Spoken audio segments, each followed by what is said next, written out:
안녕하십니까. 이번 시간에는 디자인 제도에 대해서 공부를 시작하겠습니다. 디자인 제도의 이해와 권리화, 우리 교재로 보면 기본서의 3장이죠. 디자인 제도의 권리화 부분인데요. 디자인 제도의 개요, 디자인 등록 요건, 그리고 출원 절차 등에 대해서 알아보겠습니다. 그리고 다음 시간에는 심사 및 공개, 디자인권의 내용, 국제 출원 등에 대해서 알아보도록 하겠습니다. 자, 여러분 내용을 잘 한번 살펴보면서 들어오면 되겠습니다. 오늘 우리 내용은 디자인 보호제도, 디자인 보호법에 대해서 어떤 것이 있는지 이해를 돕고, 디자인 등록 요건 및 디자인 등록 절차를 명확히 설명하며 특히 이제 이해를 돕기 위해서 관련 사례와 법령을 통해서 실무 능력과 또 시험 준비를 준비하는 내용을 담고 있습니다. 디자인 보호의 중요성 관련해서 법령을 바탕으로 디자인 등록의 요건과 절차, 효력 및 제한 사항을 구체적으로 살펴보도록 하겠습니다. 자, 그림을 먼저 한번 보도록 하겠습니다. 이렇게 디자인 보호의 핵심 요소와 실무 전략인데, 디자인 보호 제도, 디자인 보호법에 의해서 보호를 받고 있는데요. 구체적으로 우리가 이제 관심을 가지고 알아야 할 부분은 디자인 제도의 등록 요건, 그러니까 어떤 것들이 디자인 등록을 받을 수 있는지, 이런 것, 디자인 보호를 위한 필수 규정과 그 요건에 대해서 알아보도록 하겠습니다. 특허는 등록 요건이 신규성, 진보성, 산업상 이용 가능성 등등이 있었죠. 그렇게 했는데 디자인은 어떤 것이 있는지 한번 알아보겠습니다. 그리고 디자인 등록 절차, 디자인을 보호하기 위한 단계별 행정 절차를 알아보도록 하겠습니다. 디자인도 이제 특허청에 출원을 하는 거기 때문에 사전 준비를 통해서 특허 출원을 하고, 또 심사 제도가 있습니다. 심사를 거쳐서 등록이 되고, 이렇게 특허청에서 하고, 이후에는 특허 심판원, 또 특허 법원 등을 통해서 계속 단계를 진행할 수 있습니다.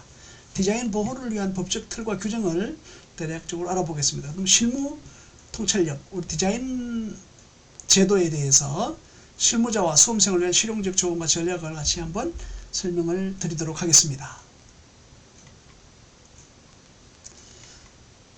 이 강의는 디자인 보호제도 기반으로 해서 우리 디자인 보호법뿐만 아니고 앞서서 공부한 우리 특허, 또 앞으로 할 상표, 저작권 등에 대해서도 설명을 하게 될 것입니다. 이 상세한 내용은 우리 특허청, 그리고 또 한국발명진흥회 등에서 정보를 기반으로 작성을 하였습니다. 디자인 제도라고 하는 것이 무엇인가 하면은, 디자인 제도라고 하는 것은 물품의 형상, 모양, 색채 또는 이들의 결합에 창작성을 갖춘 외관에 대해서 일정 기간 독점적 권리를 부여하는 제도를 디자인 제도라고 할 수 있겠습니다. 그래서 어떤 우리가 핸드폰, 시계, 가방, 여러분 책상 앞에 있는 모니터, 이런 것들이 다들 어떤 물품이죠. 물품의 형상, 또 어떻게 생겼는지 모양, 또 색채가 들어간 것, 또 이들의 결합의 창작성을 갖춘 외관에 대해서, 그래서 어떤 기술에 대해서 디자인이라고 한다면 외관적인 측면을 본다는 거죠. 그 내부에 어떤 것이 들어있던 것과는 관계없이 외관이 독특하다, 또 등록 요건을 갖췄다, 이렇게 한다면 등록을 받을 수가 있고, 일정 기간, 여기서 중요한 것이 일정 기간이 특허와 마찬가지로 설정 등록 후에 20년간 보호가 됩니다. 그래서 보호가 된다는 것은 독점적인 권리, 배타적인 권리를, 제3자가 허락 없이 사용할 수 없는 이런 권리를 가지고 있다는 것이죠. 디자인 제도의 핵심 요소와 독점적 권리 기간에 대해서 이제 알아보는 것인데요. 기간은 앞서 설명드린 바와 같이 설정 등록 후 20년간 디자인 권리가 지속되는 시간 프레임이고요. 그리고 디자인 제도에서는 디자인이라고 하는 것은 독창성이 있어야 됩니다. 물품의 형태, 물리적 구조와 형태, 이런 것도 있고 독창성인데, 어떤 것은 예를 들어서 가방이다 이렇게 하더라도 남성용, 여성용이 있을 테고, 또 여성용이라고 하더라도 뭐 핸드백, 또 어깨에 매는 것도 있고 손으로 들고 다니는 것도 여러 가지가 있지 않겠습니까? 그 디자인에 대한 창의적이고 독특한 아이디어, 이런 것들을 평가를 하는 것입니다. 그래서 디자인은 기존에 있던 거에서 창의적인 요소, 또 독특한 아이디어가 물품에 구현된 것, 이런 것을 디자인이다 볼 수 있겠습니다. 형태, 물품은 물리적 구조와 형태가 해당되고요. 또 색상, 디자인에서 색상의 역할이 대단히 중요합니다. 이것들에 대해서도 차츰 설명을 하도록 하겠습니다. 자, 이게 실제로 등록된 건데 컵이죠. 컵인데 어떤 디자이너가 커피컵 손잡이 부분에 독특한 웨이브 형태를 개발하였다고 할 경우에, 이럴 경우에 디자인 등록을 통해서 유사 제품의 시장 진입을 방지하였다는 것입니다. 컵 자체로서 디자인 등록을 하는 것이고, 실제 2014년도에 등록된 컵인데요. 등록번호가 30-072-4935-0000 이렇게 등록번호를 부여받아서 사용되고 있는 권리입니다. 이런 컵들 여러분 보신 적이 있으신가요? 네, 상당히 고급져 보이는 이런 것들인데, 이렇게 컵 하나도 이렇게 디자인 등록을 하게 되면 이 등록권자 외에는 허락을 받지 않고 사용하지 못하게 되는 이런 권리를, 독점적인 권리를 가지게 되는 것입니다. 그래서 여러분들이 지식재산 능력 시험을 공부를 하면서 이런 기본적인 개념을 이해하고 본다면 많은 도움을 받을 수 있을 것입니다. 자, 여기에서 이 컵을 참고해서 본다면 디자인의 보호 대상은 시각을 통해 인식되는 물품의 외관입니다. 자, 시각이라고 하는 것은 우리 사람의 눈으로 볼 수 있는 그런 것을 말하는 거죠. 그래서 예를 들어서 현미경이라든지 망원경 등 이런 전자적인 또는 물리적인 그 장치의 도움을 받아서 인식되는 이런 것들로 그러면 아주 작아서, 그렇다고 그러면 그런 것들은 디자인 보호 대상이 안 될 수 있습니다.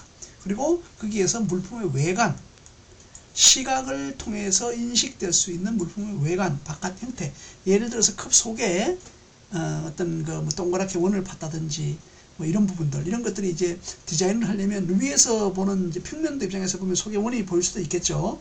그리고 또 안에서 뭐 돌출된 거 이런 게 있을 수도 있는데, 그런 것들이 밖에서 봐서 보이는 부분, 이런 부분을 외관이라고 하죠. 그 부분을 디자인의 보호 대상이라고 합니다.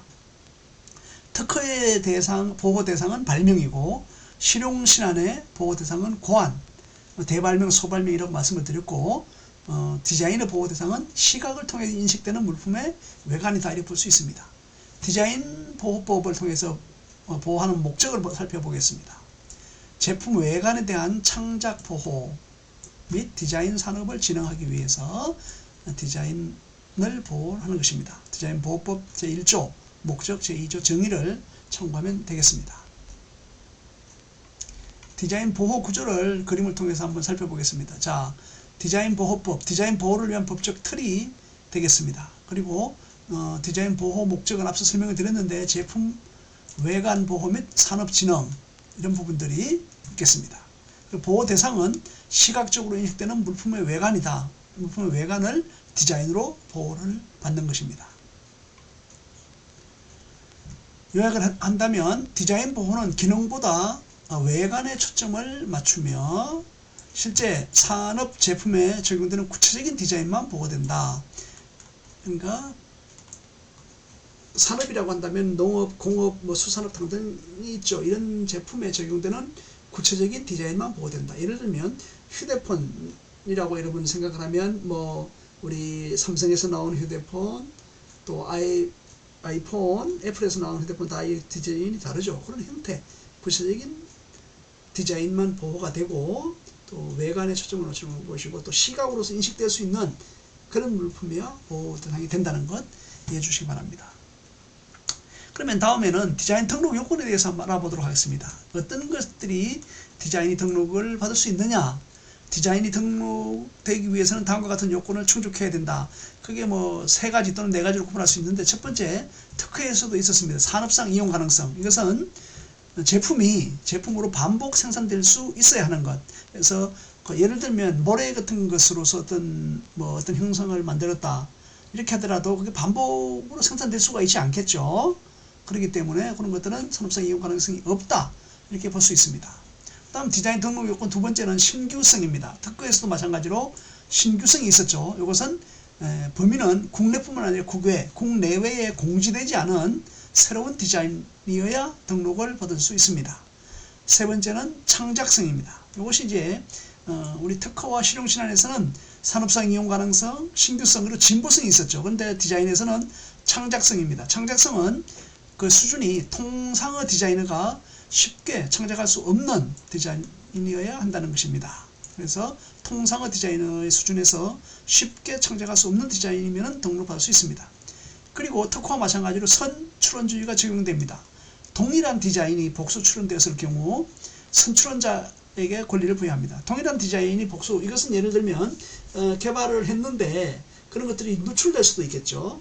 나중에 무효가 되거나 이렇게 하더라도 똑같은 것이 두 개 출원이 되었다고 한다면 먼저 출원한 사람에게 서로 예를 들면 다른 지역에 뭐 국가가 다를 수도 있죠. 한국에 있는 사람, 미국에 있는 사람이 할 수도 있는데 출원을 했는데 똑같이 디자인이 나올 수도 있는 거예요. 사람이 하는 거니까. 그런데 이게 누가 다른 사람의 권리를 침해했느냐, 이거를 가리기 전에 먼저 출원한 사람에게 권리를 부여하고, 또 그러면은 예를 들어서 A와 B가 이제 서로 그 다른 날에 다른 시간에 출원을 했다고 하면 서로 자기가 등록받을 줄 알았는데 먼저 출원한 사람만 권리를 주기 때문에 가만히 보니까 뭐 예를 들면 A가 그 있을 경우에 자기 것이 누출된 것 같다, B에게 이렇게 된다면 그런 주장을 해서 뭐 무효를 주장한다든지 이렇게 또 할 수가 있는 것입니다. 그래서 디자인 등록 요건은 이렇게 산업상 이용 가능성, 신규성, 그리고 창작성이 있다는 것, 또 선출원주의가 적용된다는 것 유념하면 되겠습니다. 디자인 등록 요건을 다시 한번 그림으로 살펴보겠습니다. 디자인을 등록을 위한 기준은 무엇인가? 그래서 어떻게 보면 가장 중요할 수가 있어요. 선출원주의, 동일한 디자인이 복수 출원되었을 경우에는 선출원자에게 권리를 부여하는 것이 선출원주의입니다. 그리고 신규성입니다. 디자인은 국내외에 공지되지 않아야 한다는 특징이 있습니다. 어떤 것을 여러분들이 그래서 창작을 하거나 개발을 하면 신규성을 인정받기 위해서 선출원을 해야 된다, 이렇게 볼 수 있겠습니다. 세 번째로 창작성입니다. 디자인은 쉽게 누구에게 통상의 디자이너에게, 그 분야의 통상의 디자이너에게 쉽게 창작되지 않아야 한다는 성질, 창작성이 있어야 되는 것입니다. 그리고 산업상 이용 가능성입니다. 이것은 산업상 이용 가능성은 반복 생산될 수 있어야 한다는 것을 얘기하고 있습니다. 이렇게 디자인 등록을 위한 기준에 대해서 여러분들이 잘 한번 생각해 보시기 바랍니다. 자, 사례를 보겠습니다.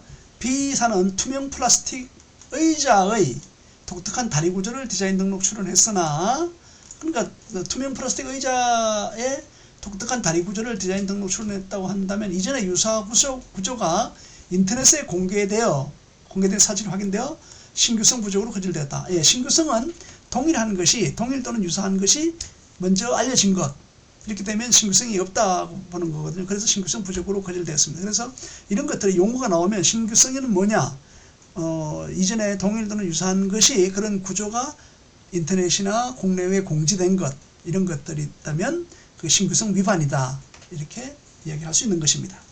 이때 우리 그 시험에서도 보면 이런 포인트가 있는데, 창작성, 등록 요건 중에 창작성과 신규성의 판단은 지식능력, 재산능력 시험에서 반복적으로 출제되며 선행 디자인 검색이 중요합니다. 그래서 개발을 할 때 이런 것들이 있는지 하는 것을 보는 것입니다. 이것은 키프리스 사이트를 통해서 검색을 할 수가 있고요. 앞으로 우리가 그걸 공부를 해보도록 하겠습니다.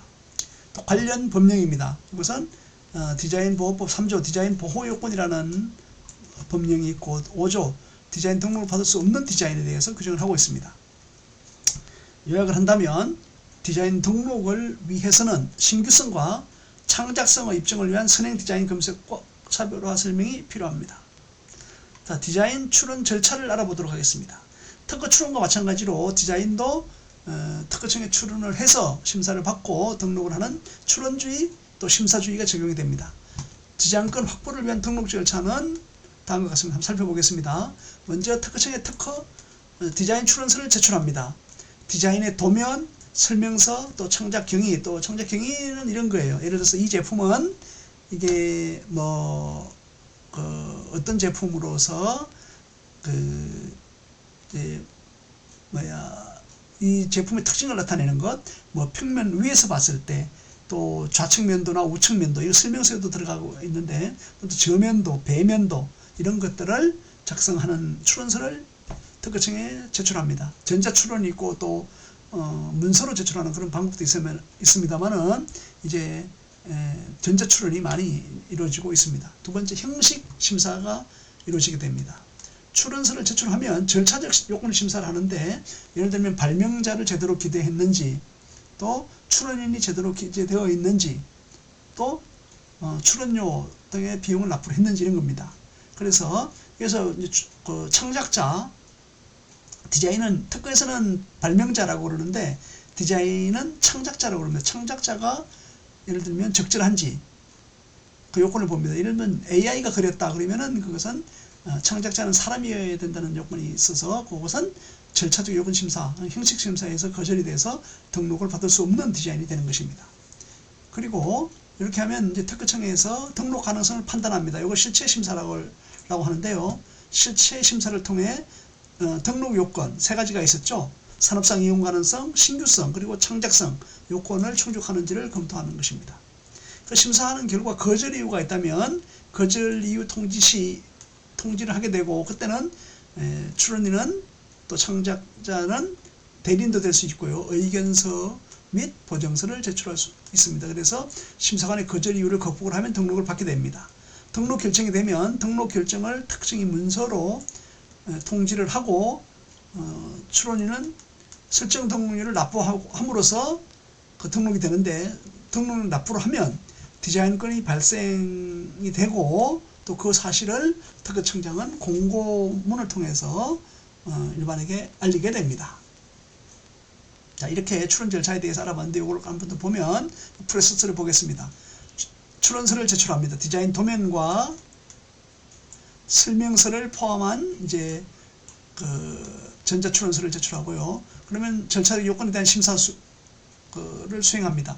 출원인, 또 창작자, 비용 이런 등등이 정확하게 납부되어 있는가, 이런 것들을 봅니다. 세 번째는 실체 심사를 하게 되고 심사관에 의해서 등록 가능성을 판단합니다. 통해 등록 요건 충족 여부를 평가하고요. 그 다음 거절이 있다면, 심사 단계에서 거절이 있다면 거절 사유에 대해서 의견서 또는 보증서를 제출합니다. 그리고 등록 결정 및 필요한 수수료를 납부함으로써 디자인권이 형성이 되고, 그것을 공고를 해서 이 사람의 이 내용이 디자인권 등록이 되었습니다 라고 특허청에서는 공지를 하게 됩니다. 자, 그러면 우리가 출원에서 등록까지의 흐름도를 한번 살펴보도록 하겠습니다. 요거는 이제 특허청에 있는 자료를 가져왔는데요. 앞서 설명드린 바와 같습니다. 먼저 디자인 등록 출원을 하게 되면 방식 심사, 형식 심사라는 것을 해서 통과를 하게 됩니다. 그래서 창작자, 출원인, 비용 납부 등등을 하게 되고, 여기에 대해서 출원인에 의해서 신청을 하게 되면 출원이 공개될 수 있습니다. 특허는 1년 6개월 된, 즉 18개월 되면 모듈이 공개가 되지만은 디자인은 출원인이 이것을 공개해 달라고 신청을 해야 됩니다. 그러면 공개 공부에 선택적으로 이렇게 신청한 것에 대해서 게재가 됩니다. 이후에 방식 심사를 통과하면 심사 물품에 대해서 실차 심사를 하고 해서 거절 이유를 발견을 하게 됩니다. 심사관이. 그래서 거절 이유가 있다, 없으면 어떻게 되죠? 노로 하면 등록 결정이 되고, 거절 이유가 있다면 의견 제출 통지서를 발행을 하고, 의견서 보정서를 출원인이 내고 나서 의견 제출 통지서에 나와 있는 것을 거절 이유를 해소했다고 하면 등록 결정이 되겠죠. 그리고 해소 이유가 안 됐다고 그러면 거절 결정이 나오게 됩니다. 특허청에서 하는 것이죠. 그리고 여기에 대해서 불복하겠다는 불복 심판을 하는데, 불복 심판은 특허 심판원에서 합니다. 특허 심판에서는 등록 취소, 등록 유지 이런 것을 할 수가 있고요. 그 다음 특허 심판원에서 불복하면 특허 법원, 대법원 이렇게 갈 수가 있습니다. 자, 이와 같이 특허 출원 절차가 진행되고 있다는 것을 참고해 주시기 바랍니다. 네, 시사는 디자인 심사 면제 대상인 일정 기간 판매된 제품의 부분 디자인으로 출원하였으나 설명서에 도면 번호가 누락되어 보정받았다. 이렇게 그 제품의 부분 디자인인 경우에 도면 번호를 넣어줘야 됩니다. 그래서 어떤 디자인의 부분 디자인이다 이런 것들을 표시하게 되어 있습니다. 디자인보호법 8조 13조 출원 및 심사 절차로 47조에서 출원 공개제도 20조에서 도면의 제출 이런 게 필요합니다. 그래서 디자인 등록하기 위해서는 도면을 제출을 해야 되는데요. 도면의 완성도가 권리 범위에 결정적 영향을 미치므로 시각적 명확성과 일관성을 유지한 도면 제출이 중요하다. 그래서 3D 도면이라든지 CAD 도면이라든지 이렇게 정확히 그려야 됩니다. 물품을 명확하게, 예를 들어서 안경 케이스다, 안경집이다 그러면 그것을 안경집을 3D나 또 2D 도면 등으로 명확하게 그리는 것이 중요하겠습니다. 안경도 마찬가지죠. 안경도 물품이기 때문에 디자인을 등록받을 수 있습니다. 다음, 디자인권의 효력 및 제한에 대해서 알아보겠습니다. 등록된 디자인을 제3자가 무단으로 생산하거나 판매하는 것, 또 수입, 양도하지 못하도록 배타적 권리를 부여합니다. 등록된 그 디자인권에 대해서는 제3자가 무단으로 생산하거나 판매하거나 수입, 양도하지 못하도록 배타적 권리를 부여합니다. 다만 일부 경우에는 그 효력이 제한되는 경우가 있는데요. 이거는 또 추후 설명을 드리겠습니다. 디자인권의 발생 및 존속 기간인데요. 디자인권은 설정 등록 결정서가 나온 다음에 설정 등록을 해야 비용 납부하는 것을 설정 등록이라고 합니다. 그래서 설정 등록을 하면 디자인권이 발생을 하게 됩니다. 설정 등록을 안 하면, 등록 결정서가 나온 다음에 안 하면 그거는 권리를 포기한 것이라고 해서 디자인권이 생기지 않을 수 있습니다. 디자인권은 설정 등록한 날로부터 발생하여서 디자인 등록 출원일 후 20년이 되는 날까지 권리가 존속하게 되는 것입니다. 설정 등록한 날로부터 권리가 발생하되 그 권리는 디자인 등록 출원한 날로부터 20년이 되는 날까지입니다. 그리고 관련 디자인이라고 해서 예전에는 이것을 유사 디자인이라고 했습니다. 그래서 어떤 기본 예를 들어 휴대폰이다 그러면 기본 형태가 있다면 A 예를 들어서 S25 이게다 그러면 S25 시리즈가 있겠죠. S25의 A, S25의 F식으로 일부분을 약간 디자인 변경했다 그러면 그런 것들은 S25에 대한 관련 디자인이라 이렇게 할 수가 있습니다. 등록된 디자인권의 존속기간의 만료일은 그 기본 디자인의 존속기간 만료일과 같다. 이게 동기화가 된다는 것이죠. 관련 디자인으로 등록을 받게 되면 기본 디자인의 존속기간하고 일치되게 된다는 것입니다. 관련 디자인 좀 늦게 출원하더라도 그렇습니다. 그래서 디자인권의 생성 및 유지를 보면 디자인권의 설정이 등록 프로세서를 통해서 설정이 되고요. 디자인권의 시작은 디자인 등록 날짜로부터 유효하고 또 디자인권은 20년 후에 만료가 됩니다. 그리고 관련 디자인의 동기화, 관련 디자인은 유사 디자인이라고 했던 관련 디자인은 기본 디자인의 만료 날짜와 만료 날짜는 동일하다 이렇게 볼 수 있겠습니다. 네, 등록일로부터 20년간 유효를 하고 효력 범위는 등록된 디자인과 실질적으로 동일하거나 유사한 디자인에 대해서 권리가 미치게 됩니다. 그래서 등록된 디자인과 동일하거나 유사하다면 권리에 해당된다, 또 침해에 해당된다 할 수 있겠습니다. 또 제한사항이 있는데 공지 디자인이라든지 수요자의 요청에 따른 단순 변경 등은 권리 행사에서 제외될 수가 있습니다. D기업 사례를 보면 자사 등록 디자인과 유사한 스마트워치 화면 디자인을 출시한 타사를 상대로 침해 소송을 제기하였으나 타사가 제시한 디자인은 공지 디자인을 기반으로 했다는 이유로 기각되었다 이런 것입니다. 이런 부분들이 그래서 공지 디자인과 이런 걸 기반으로 했다면 기각이 될 수가 있습니다. 네, 그래서 스마트워치 디자인 소송에서 승소할 수 있는가 이런 문제가 있는데 소송을 포기하는 경우가 있겠고 소송을 진행하는 경우가 있겠죠. 소송을 포기하는 경우라면 디자인이 공지된 디자인에 기반한 것으로 입증되면 소송이 기각될 수 있고요. 디자인이 독창적이고 유사한 디자인과는 구별되는 경우 법원에서 소송이 지지를 받아서 계속 소송을 진행할 수 있겠습니다. 디자인 출원 관련 최진 사항들인데요. 이것은 이제 부분 디자인, 또 그래픽 유저 인터페이스, 또 색채 디자인 등 비전통적 디자인이 확대되는 추세입니다. 우리 스마트폰이라든지 태블릿 이런 게 들어가는 GUI, 부분 디자인 이런 것들이 확대되는 추세입니다. 도면 심사를 강화해서 3D 이미지 기반 도면 요구를 하는 빈도가 증가하고 있습니다. 디자인도 선출원주의가 엄격하게 적용됩니다. 그래서 동일도는 유사 디자인 중복 출원을 유의해야 됩니다. 출원 공개제도 활용 증가, 우선 심사 및 라이센싱 전략과 연계하는 것입니다. 그래서 디자인 출원 전략은 출원 공개를 활용할 수 있고, 출원 공개를 활용하면 디자인은 1년 6개월에 공개되는 게 아니죠. 출원을 신청해서 공개가 되는데 전략적 이점을 가질 수 있고 시장 경쟁력을 높일 수 있습니다. 왜? 우리 거리가 출원되었다고 하는 것. 그다음 디자인 출원 전략 중에 3D 도면이 우선적으로 명확하기 때문에 그렇습니다. 3D 도면을 우선하면 현대 디자인의 요구를 충족하고 거절 가능성을 줄일 수 있습니다. 다음 선출원주의 준수. 특허와 마찬가지로 디자인도 선출원주의를 준수하면서 심사를 할 수 있고, 최근에는 비전통적 디자인을 포함해서 다양성과 혁신을 향상시킬 수 있습니다. 자, 이렇게 진행이 되고 있고요. 또 디자인 제도는 뭐 이렇게 실질적 유사성, 외관 보호, 또 창작 및 신규성, 등록기간 20년 등의 특징을 가지고 있습니다. 이와 같이 디자인 제도에 대해서 알아보았습니다. 출원 절차 등도 진행을 하고요. 요 관련 내용은 우리